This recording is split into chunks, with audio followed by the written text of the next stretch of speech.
Cracks are beginning to form in the Republican Party. A small but growing number of conservatives are standing up to Trump as he challenges what their party has always stood for, and their resistance could transform American politics for generations to come.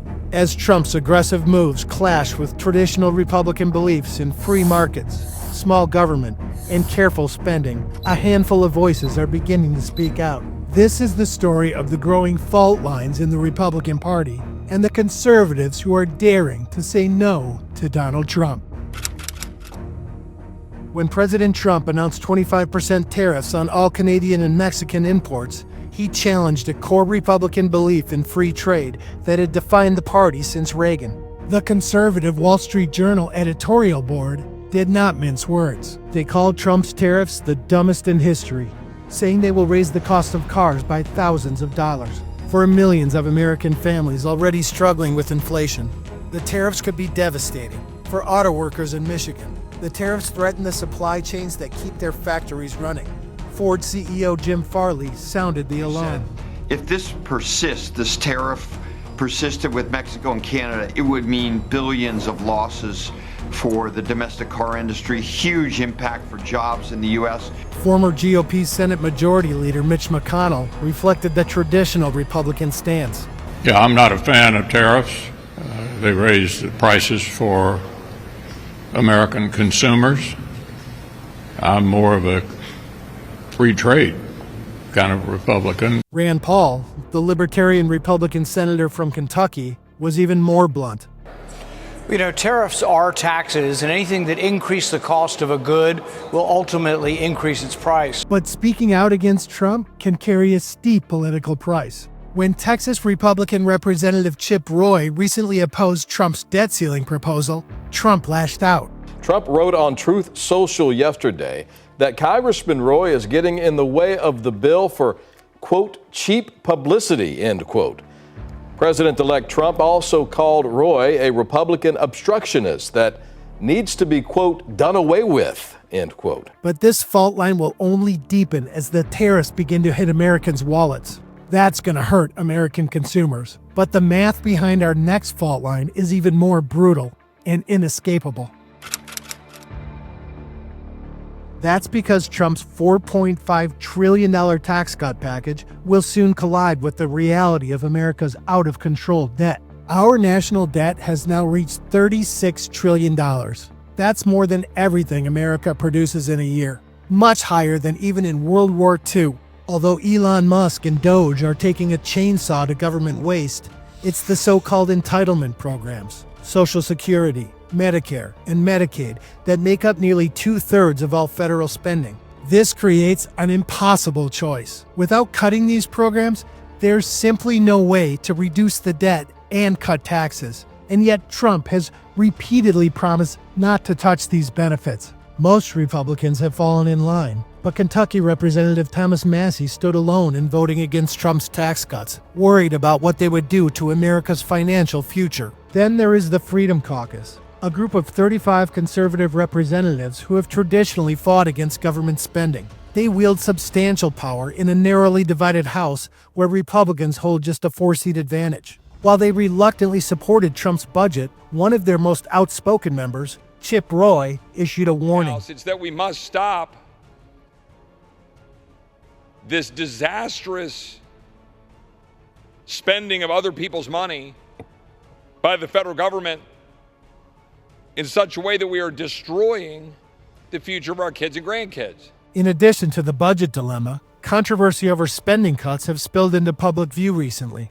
At town halls across the country, angry constituents have confronted Republican congressmen about federal worker layoffs and lost benefits. The backlash has grown so intense that House Speaker Mike Johnson is now advising Republican lawmakers to skip town halls entirely, calling attendees professional protesters. Is this democracy at work? But Republicans won't be able to run from their voters for 4 more years. More than 63% of Republican voters still view Medicaid favorably. Any cuts to the program could trigger a political earthquake. But our next fault line runs even deeper because it strikes straight to the heart of American governance.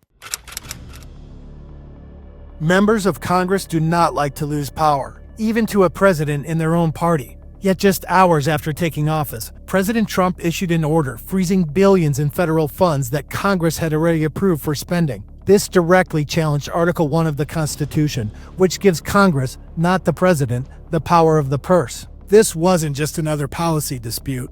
It asks a basic question. Who controls the money? Congress or the president? The Supreme Court recently previewed its answer. In a 5-4 decision, the court refused to block a lower court ruling requiring the Trump administration to release nearly $2 billion in foreign aid. Notably, 2 Trump-appointed justices, Chief Justice John Roberts and Justice Amy Coney Barrett, sided against the president, signaling that even conservative justices are not willing to grant unchecked executive power. This case is just one of many legal challenges to Trump's actions. Even Republican-led Arizona joined 21 other states in suing the administration over its spending freeze. And Republican Representative Troy Balderson of Ohio recently said Trump's executive orders are getting out of control, and voiced what many colleagues are quietly wondering. If a president can ignore spending laws passed by Congress, what's the point of Congress at all? As more courts rule against Trump's power grab and pressure builds to defend Congress's power, it could split the party further between those loyal to Trump and those loyal to the Constitution. But our next fault line could fundamentally change the role of America in the world. From Eisenhower's creation of NATO to Reagan demanding the Soviets tear down this wall, Republican presidents have built an alliance of democracy against dictators. Trump is tearing down that legacy. He's questioned America's commitment to NATO, offered only limited support for Taiwan, paused military aid to Ukraine, and abandoned longtime European democratic allies. Secretary of State Marco Rubio has been a vocal critic of authoritarian regimes, calling Putin a gangster and a thug, and defending NATO as essential. Many hoped he would balance Trump's darker instincts. Instead, Rubio is being excluded from foreign policy decisions, sidelined as the administration abandons the democracy promotion he long championed. He sat idly by as Trump and Vance recently berated Vladimir Zelensky. It remains to be seen whether Rubio will make a principled stand for global freedom or remain quiet. This dramatic shift from supporting democracy to accommodating dictators has sparked concerns among some Republicans who still believe, like this channel does, that America should be a force for freedom in the world. Senator Todd Young spoke plainly. Russia is the aggressor. Many members of Congress share this view. Senator Lisa Murkowski warned, ending this conflict on Russia's terms would be a devastating mistake that plays into Putin's hands. Powerful Senate Majority Leader John Thune pushed back against isolation. You don't want America to become isolationist, he said. In the end, people look at us to be a leader, and we have to provide that leadership. As Trump rewrites decades of Republican foreign policy, the fault line between freedom and control will only deepen. And yet our final fault line might be the most dangerous because it cuts at the very fabric of American society and the rule of law. Key figures in Trump's inner circle have suggested the president might simply ignore court decisions he doesn't like. Dan Bongino, Trump's choice for deputy FBI director, has said the president should ignore unfavorable court rulings. Vice President J.D. Vance wrote that judges aren't allowed to control the executive's legitimate power. During a Senate hearing, Trump's nominee to head the Justice Department's Office of Legal Policy, Aaron Reitz, said this: "There is no hard and fast rule about whether, in every instance, a public official is bound by a court decision." This shocking statement drew an immediate rebuke from Republican Senator John Kennedy of Louisiana. Don't ever say you're not going to follow the order of a court. The White House claims that all Trump's actions followed the law, but the growing idea that a president can simply overrule judges has shocked even conservative legal scholars.